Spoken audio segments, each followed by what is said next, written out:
Hello అండి.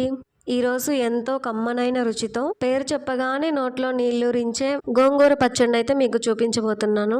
పక్కా కొలతలతో పల్లెటూరి స్టైల్లో చాలా అంటే చాలా టేస్టీగా ఉంటుంది. అస్సలు మిస్ అవ్వకండి. గోంగూర అంటే ఇష్టం లేని వాళ్ళు అస్సలు ఉండరు కదా. ఒకవేళ ఉన్నా సరే ఈ ప్రాసెస్లో చేసి పెట్టారంటే ఎంతో ఇష్టంగా తిని మళ్ళీ మళ్ళీ చేయమని అడుగుతారు. అంత బాగుంటుంది. మరి పిల్లల నుంచి పెద్దల వరకు ఎవరైనా తినగలిగేలా మరీ స్పైసీగా కాకుండా అలా అని చప్పగా కాకుండా ఎంతో ఇష్టంగా తినే ప్రాసెస్లో చూయించబోతున్నాను. అస్సలు మిస్ అవ్వద్దు. ఇప్పుడు ప్రాసెస్లోకి వెళ్ళిపోతే ఒక కట్ట గోంగూర తీసుకొని ఆకులన్నీ వలిచేసి గోంగూర మొత్తం మునిగే అన్ని వాటర్ పోసి నీట్గా వాష్ చేసుకోవాలి. ఎందుకు అన్ని నీళ్లు అన్నానంటే ఆకుల మీద కూడా ఇసుక ఉంటుంది కాబట్టి ఆ ఇసుక అంతా పోవాలి అంటే మనం మంచిగా కడుక్కోవాలి. అప్పుడే పచ్చడి కూడా టేస్టీగా వస్తుంది. లేదంటే ఇసుక ఇసుగ్గా తగులుతూ ఉంటుంది నోటికి. ఇలా నేను చూపిస్తున్న విధంగా గోంగూర అంతా నీట్గా వాష్ చేసుకొని బెజ్జాల గిన్నెలో వేసుకుంటే వాటర్ అంతా కూడా కిందకి గారిపోతుంది.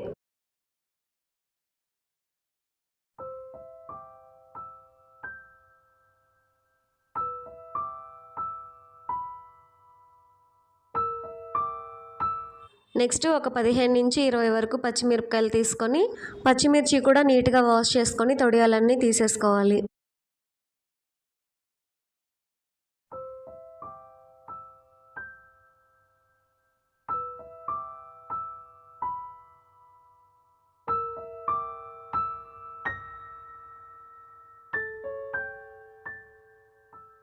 మంచిగా తొడియాలు తీయడం అయిపోయిన తర్వాత స్టవ్ పై ఒక కడాయిని పెట్టుకొని తొడియాలు తీసిన పచ్చిమిర్చిని అందులో వేసి పచ్చిమిర్చిపై ఉన్న వాటర్ అంతా ఇంకిపోయేలా చూసుకోవాలి. నెక్స్ట్ మన పచ్చడికి కావాల్సిన ఒక ఆనియన్ ఇంకా 2 టొమాటోస్ కట్ చేసి వేసేసుకోవాలి. ఆనియన్ ఇక్కడ నేను పెద్దది తీసుకున్నాను, సో సగం అందులో వేసాను, సగం అయితేనేమో లాస్ట్లో తాలింపు వేద్దాం అనేసి పక్కన పెట్టేశాను. ఈ గోంగూర పచ్చడి ప్రాసెస్ అంతా ఒక ఎత్తు అయితే తాలింపు ఒక ఎత్తు అనమాట.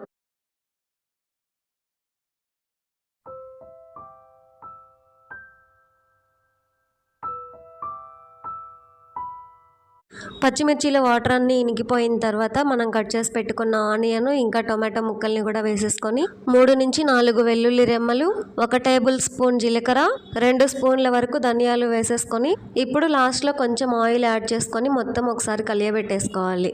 ఇలా కలుపుకున్న తర్వాత మూత పెట్టేసి ఒక 5 మినిట్స్ వరకు మగ్గనివ్వాలి. 5 మినిట్స్ తర్వాత ఓపెన్ చేస్తే ఇలా ముక్కలన్నీ మగ్గిపోయి ఉంటాయి. ఈ ముక్కలన్నీ కూడా లో ఫ్లేమ్లోనే మగ్గించుకోవాలి, లేదంటే మాడిపోతే మళ్ళీ ఆ టేస్ట్ కూడా రాదు.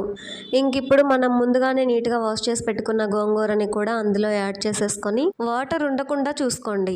ఇప్పుడు ఒక 5 మినిట్స్ మూత పెట్టి లో ఫ్లేమ్లో మగ్గనిచ్చుకుంటే గోంగూర అంతా మంచిగా ఉడికిపోతుంది.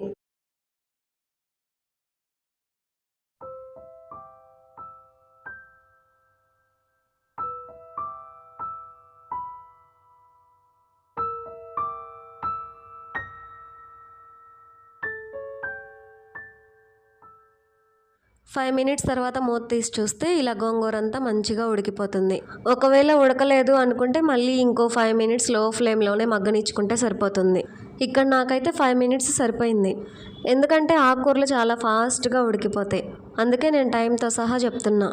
ఇంకొకసారి అన్నీ మంచిగా కలుపుకొని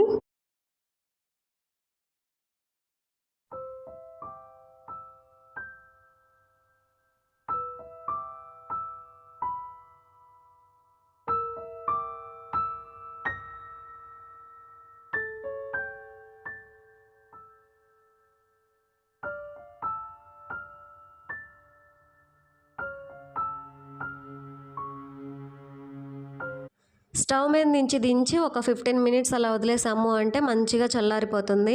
ఇప్పుడు ఈ మిశ్రమం అంతా కూడా మిక్సీ గిన్నెలో వేసేసుకొని గోంగూరని ఉడికించేటప్పుడు మాత్రం ఆయిల్ చాలా తక్కువ వేసుకోవాలి, లేదంటే మళ్ళీ నూనె గోంగూర అవుతుంది. ఇలా డైరెక్ట్గా మిక్సీ పట్టుకొని వేడివేడి అన్నంలో నెయ్యి వేసుకొని తిన్నా బాగుంటుంది, లేదంటే తాలింపు వేసుకుంటే నెయ్యి కూడా అవసరం లేదు, చాలా బాగుంటుంది. ఇప్పుడు ఒక 4-5 వెల్లుల్లి రెమ్మలు, ఒక చిన్న అల్లం ముక్క, కొంచెం కరివేపాకు, ఉప్పు సరిపోయేంత వేసుకోవాలి. ఇక్కడ నేనైతే 2 స్పూన్ల ఉప్పు వేసాను. ఇప్పుడు మొత్తం మంచిగా మిక్సీ పట్టేసుకోవాలి. ఈ ప్రాసెస్లో రోటి పచ్చడి అయితే ఇంకా టేస్టీగా ఉంటుంది. నా దగ్గర రోల్ అవైలబుల్లో లేదు కాబట్టి నేను ఇలా మెత్తగా మిక్సీ పట్టేసుకున్నాను. మీ దగ్గర రోల్ ఉంటే మాత్రం డెఫినెట్లీ రోల్లోనే ట్రై చేయండి, చాలా బాగుంటుంది. నాకు ఇక్కడ ఉప్పు కొంచెం తగ్గినట్టు అనిపించింది, అందుకని కొంచెం సాల్ట్ యాడ్ చేసుకున్నాను. ఇప్పుడు మనం వేసినవన్నీ పర్ఫెక్ట్గా సరిపోయినాయి. ఇంకా తాలింపు కోసం అయితే మనం ముందుగానే ఉడికించి పెట్టుకున్న కళాయిలోనే కొంచెం ఎక్కువగానే ఆయిల్ వేసుకొని మినపప్పు, పచ్చిపప్పు, ఆవాలు, జీలకర్ర, తాలింపు దినుసులు అన్నీ వేసుకొని 2 వెల్లుల్లి రెమ్మలు, 2 ఎండుమిర్చి, కొంచెం కరివేపాకు, ఇంకా ఒక ఆనియన్ కూడా కట్ చేసి వేసుకొని మంచిగా కలుపుకోవాలి. ఈ గోంగూర పచ్చడిలో ఎండుమిర్చి కూడా హైలైట్, చాలా బాగుంటుంది తాలింపులో ఎండుమిర్చి. ఇంక ఇప్పుడు ఆనియన్ కూడా మగ్గిన తర్వాత మనం ప్రిపేర్ చేసి పెట్టుకున్న గోంగూర పచ్చడిని కూడా అందులో వేసేసుకొని మంచిగా ఆయిల్ అంతా గోంగూర పచ్చడికి పట్టేలా కలిపేసుకోవాలి. వన్స్ గోంగూర పచ్చడి వేసిన తర్వాత ఇంకా స్టవ్ ఆఫ్ చేసేసుకోవాలి. అంతేనండి. ఈ ప్రాసెస్లో గోంగూర పచ్చడి చేసి పెట్టారు అంటే నచ్చలేదు అని వంక పెట్టే వాళ్ళే ఉండరనమాట. అంత బాగుంటుంది. మరి చికెను, మటను ఇలా తినని వాళ్ళకైతే ఈ గోంగూర పచ్చడి పర్ఫెక్ట్గా సరిపోతుంది. డెఫినెట్లీ ట్రై చేయండి, చాలా బాగుంటుంది. అలానే చూసి వెళ్ళకుండా చిన్న లైక్ ఇచ్చి సబ్స్క్రైబ్ చేసి షేర్ చేసి